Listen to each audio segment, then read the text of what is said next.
Paglabas sa sungkuan, magsalita ka na kaagad. Hindi yung hintay mo pa magpasko. Ayain mo agad kumain. Oo nga, sabi mo rin, luto mo yung paborito niya. Diyan na siya mga tanga, si Properly. Uy, Kwan, sabihin si Vernon, kain ka na. Iluto ang paborito mo. Yan tayo eh. Palibasa, alam mo, kahit anong gawin mo, babalik at babalik ako sa'yo.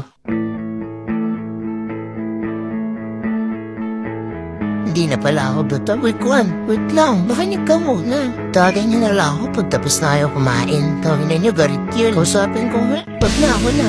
Wait lang, sama ako pa chismis. Wala ka talagang kwenta, Sokmin. Ayaw niyo lumabas, pre. Saed, talo ka na naman to. Bakit kasi ayaw mo kausapin? Hindi sa ayaw. Pag lumalapit ako, lumalayo siya. Panansin kailan, hindi ako nawala ng pakailan sa'yo. Kahit may problema tayo. O yun naman pala eh.